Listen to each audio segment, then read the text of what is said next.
Welcome back to the Breakthrough Innovation Programme. The topic for the next session is innovation processes. Whether you realise it or not, by engaging with the Breakthrough Innovation Programme, you've been on a discovery journey for the past few weeks and are already following an innovation process. You've completed an innovation capability diagnostic, helping you identify and acknowledge where innovation potential lies in your company. You complemented this with an activity to identify the external forces that impact how you operate and the choices you make. You've been on a journey over the past few weeks to examine each area of your business model with a view to coming up with some unique options for how you could innovate across them. The challenge remains to evaluate and select some of these wonderful ideas and to actually implement them. Idea and innovation management processes are as important for competitiveness of SMEs as they are for large companies. But innovation in SMEs is subject to special conditions, namely that they are often lacking in essential resources of money, manpower and time.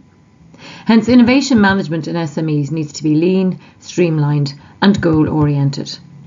However, it is possible to learn and apply some of the most important elements of best practice from large corporates. We spoke about open innovation in the context of external collaboration in the module on networks and partnerships, considering how P&G and GlaxoSmithKline, for example, employ an outside-in approach to innovation. Let's look at a couple more examples of companies who have created processes for managing ideas and innovation. Nestlé has invested heavily in innovation campaigns geared towards overcoming logistical barriers and anticipating disruption from competitive startups. It has adopted a two-pronged approach to drive growth via internal and external innovation. In 2014, it launched the Ingenious Global Innovation Accelerator, designed to enable Nestlé employees to collaborate and provide solutions for business challenges without being hindered by geographical or language barriers. A wide variety of ideas have been implemented as company initiatives, ranging from the use of drones and new apps to streamline inventory tracking, to projects designed to improve irrigation in developing countries. Ingenious serves as a breeding ground for innovation. It consists of a dedicated entrepreneurial team and a crowdsourcing platform where employees can collaborate and grow ideas into tangible business opportunities. In addition, to harness the potential of open innovation, as well as the creativity and flexibility for startups, Nestlé launched its Henri at Nestlé project in 2016. This collaborative project incentivises agile and creative startup companies to pitch idea proposals to Nestlé. These startups are given a chance to earn stakeholder sponsorship and funding towards their ideas. It's one of the most notable examples of innovation in business geared towards the startup collaboration. In 2010, aerospace company Airbus initiated an effort to increase and structure innovation activities around an end-to-end innovation process. This led to the creation of the Airbus Innovation Cell, a team dedicated to fueling the innovation engine with ideas, deploying an efficient process and delivering results through innovation. Airbus essentially created a successful and sustainable organisation-wide platform for innovation management and actively engage in open innovation, run technology challenges and competitions, sustainable living projects and the Airbus Biz Lab. German construction company the Strenger Group has two main focuses: high-quality design houses branded Strenger Bauen and Wohnen, as well as terraced houses with a different brand, Baustolz, which are up to 20% below the market price, but claiming the same high quality standards. To remain at the forefront of the industry, the company is constantly in need of new ideas for process optimization, new design standards, and innovative approaches to customer care. Innovation is a core competence of Strenger. One initiative they run annually is the Strenger Innovation Award, an ideas and innovation competition for employees. In a process lasting several months, they collect employee ideas and develop them purposefully to new products and processes. The management specifies the strategic goals and communicates them via the company's blog and mailings. Employees have several weeks to develop ideas on the topics that drive the business forward. An important component of the process was the development of internal voting processes and criteria for the selection of ideas. They also created an incentive system. The Strenger Innovation Award honours the best employee ideas and innovations with monetary and material prizes. It's worth repeating the example we had in the strategy session at the start of the programme.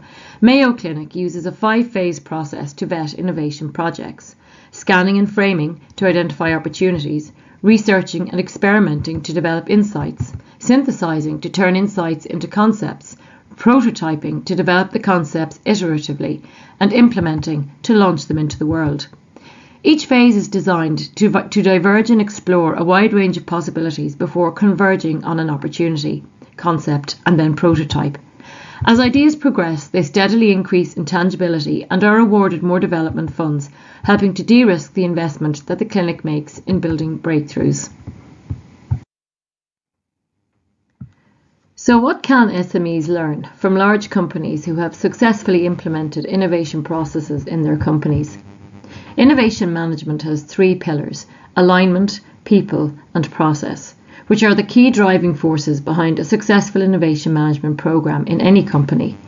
To align innovation activities to the core business goals and needs means that challenges and opportunities should be precisely framed, and the strategic intent for pursuing an innovation option should be clear. This requires a clear and explicitly communicated innovation strategy that defines where to play, what's in, and what's out. Without this alignment and clarity, an initiative will most likely die. Creating tight alignment means you're in step with the company's direction and are helping to find ways to support that direction through innovation. It's the fastest way to build acceptance and momentum in the company while retaining an edge for creativity and exploration. Growth and innovation need to be given a status with legitimacy and power within the company. The second pillar is people and the time and budget that go with them. You need diversity and creativity to generate novel ideas. You need discipline and know-how to see them through to implementation.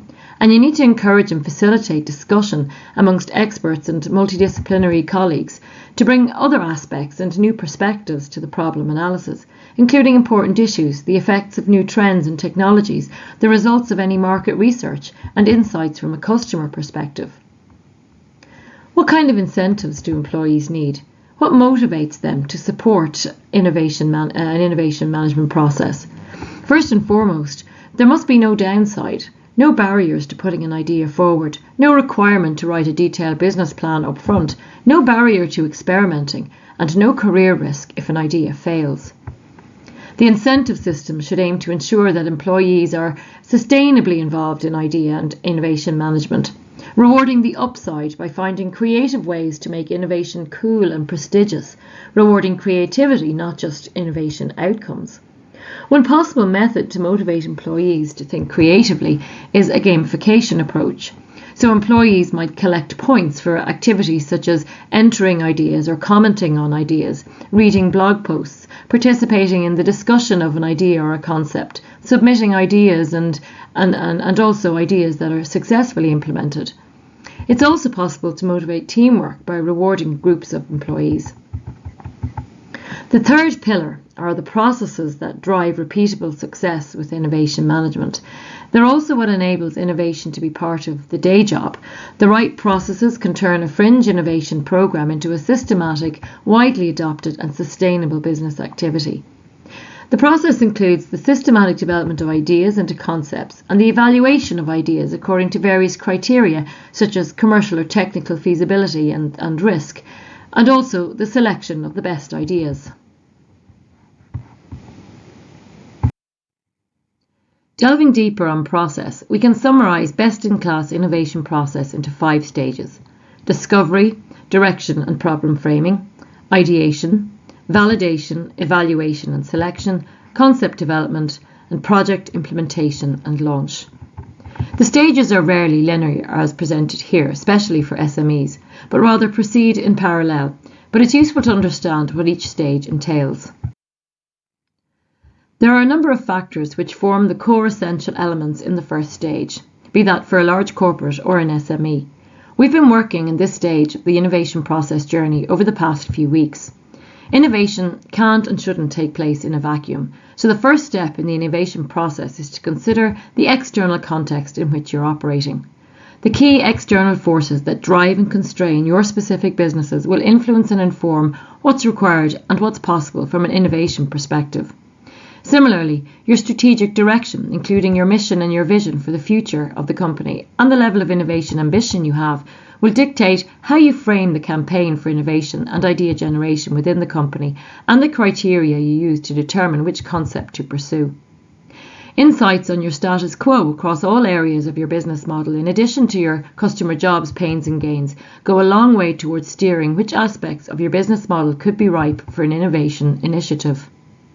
So activities in this stage of the process include researching and analysing, immersing yourself in relevant knowledge by engaging with customers, technology and the environment, collecting information and opinions, interviewing experts, studying potential markets and customers, identifying needs and problems, researching what has already been tried, looking beyond traditional boundaries, defining markets, sketching out competitors' business models, questioning industry assumptions and established patterns. These can help sow the seeds of innovation. Questioning and assessing each element of your current business model to identify strengths and weaknesses and areas for innovation opportunity. Challenging the status quo of each element and searching beyond the existing client base. The second stage in the process is ideation. We've done a lot of this in the programme, but ideas can come from a variety of sources. You or an employee might have a eureka moment on the way to work. Listening to others' problems or needs might spark a thought for an innovative solution. Observation of a problem or a personal experience of a problem is often a key source of ideas. Researching or learning of a problem via media or networks or participation at online or offline events. Sometimes you happen across solutions through serendipity or accidental discovery.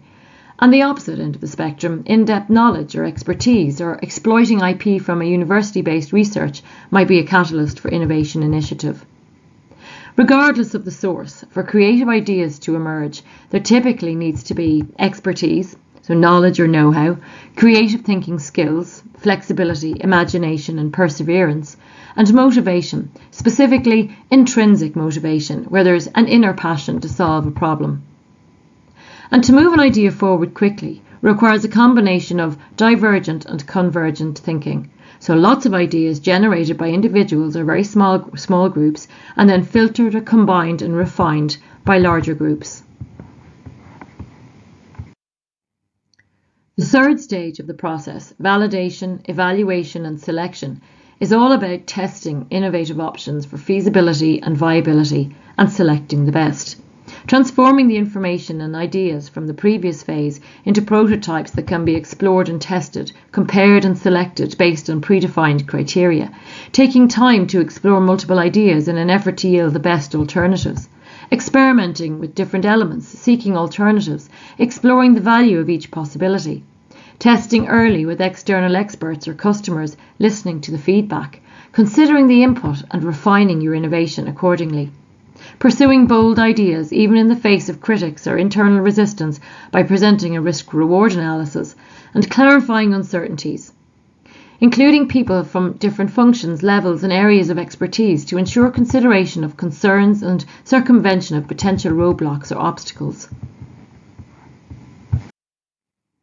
The fourth stage is concept development, essentially building a case around the concrete and validated concept that has formed out of the ideas considered. And finally, project implementation and launch, where there are specific goals, a time frame, a budget, milestones, and an implementation team. This is essentially executing on the idea, communicating with and involving relevant people, incorporating best practice project management, and maintaining momentum for the project. How do you currently approach innovation process? What did the Breakthrough Innovation Capability Diagnostic reveal? From a discovery and ideation perspective, do you actively search for new, emerging or radical ideas or technologies that could challenge or disrupt your core business? Do you have tools and techniques in place to regularly and systematically create, recognise, evaluate and select new ideas? Do you capture knowledge and learnings, including from failed projects, and share information in a defined manner?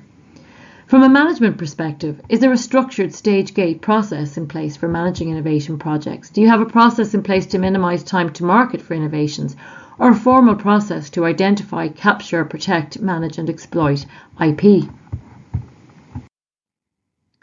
For the next online session, we're going to focus on the front end of the innovation process, in particular bringing together the work you've done on strategic direction and problem framing over the past few weeks. Firstly, I'd like you to revisit the strategic plan hierarchy from the first module on the programme. This time, I'd like you to focus on restating the vision, what you want to be and where you intend to go with your company. You already did this. Do it again, without consulting your previous version. And then consider your objectives, what specific outcomes you're hoping to achieve, your action plans, what you're going to do to help ensure you achieve your objectives, and your performance measures, what indicators of success you have in place. Now also go back to the external forces piece of work you did. Choose the top 5 external forces that are impacting the future of your business. And finally, revisit your identification of customers' jobs, pains, and gains. Consider what unaddressed jobs, pains, and gains would be most attractive for you to try to address. Limit your list to the top 5. The last task on innovation process is to reflect on your current approach to idea generation and innovation management. Consider the best-in-class components discussed in this presentation. What do you need to change?